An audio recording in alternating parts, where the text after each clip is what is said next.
La FRCA, le département de la Réunion et le CIRAD vous présentent Terre d'ici.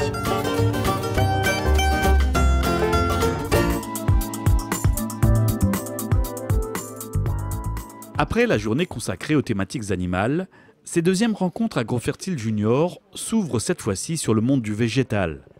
Co-organisées par les deux réseaux d'innovation et de transfert agricole que sont le RITA Horticole et le RITA Cannes, cette manifestation s'adresse principalement aux élèves de l'enseignement agricole.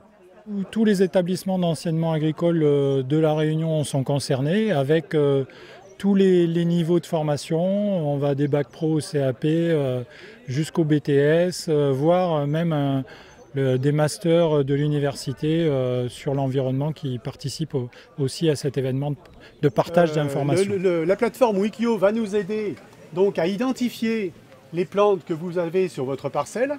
Durant 2 jours, près de 500 étudiants vont ainsi découvrir les techniques et les avancées réalisées dans de nombreux domaines par les chercheurs.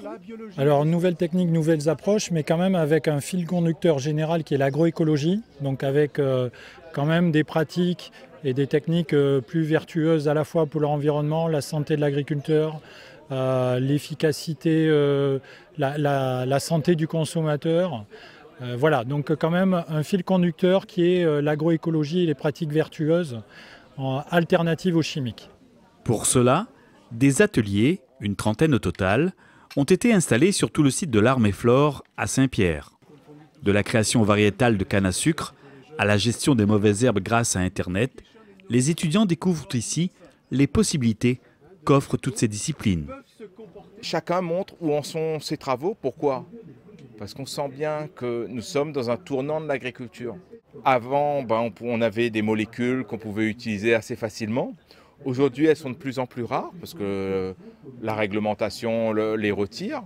Et on voit parallèlement beaucoup d'insectes qui rentrent. Cette année, on en a eu quand même 3 qui sont arrivés. Et il s'agit de mettre en place des moyens de défense naturels en face. Et c'est pour ça que les travaux de l'Arme et Flore ont lieu, que du CIRAD également ont lieu, ou de la FDG Don, pour mettre au point des itinéraires techniques, pour pouvoir trouver des solutions, pour évidemment répondre à une attente des consommateurs, en termes de production, en termes de prix également. Grâce à l'application Tropileg, on peut ainsi décrire et reconnaître en quelques clics les principales maladies des cultures légumières tropicales. Sachant qu'on vit dans des contextes particuliers, avec des cultures particulières et de fait des maladies et des bioagresseurs particuliers. Donc c'est une petite application qui a été développée en interdom par tous les territoires ultramarins et qui permet, grâce à un petit jeu d'images, à un cheminement, grâce à l'image, de reconnaître une maladie de la culture.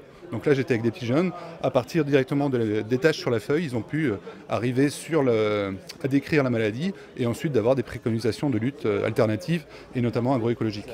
Alors l'alléopathie, c'est la capacité qu'ont certaines espèces à produire des herbicides naturels, soit par leurs racines, soit par leur partie aérienne après décomposition. Dans cet atelier, par exemple, les jeunes étudiants se rendent compte de l'intérêt d'utiliser des plantes de service pour augmenter la biodiversité fonctionnelle. Voilà, on essaye ce qu'on appelle de pratiquer l'intensification écologique, c'est-à-dire de cultiver mieux, mais il faut aussi toujours cultiver beaucoup, parce qu'il y a un gros enjeu aussi auquel il faudra répondre, c'est l'accroissement démographique.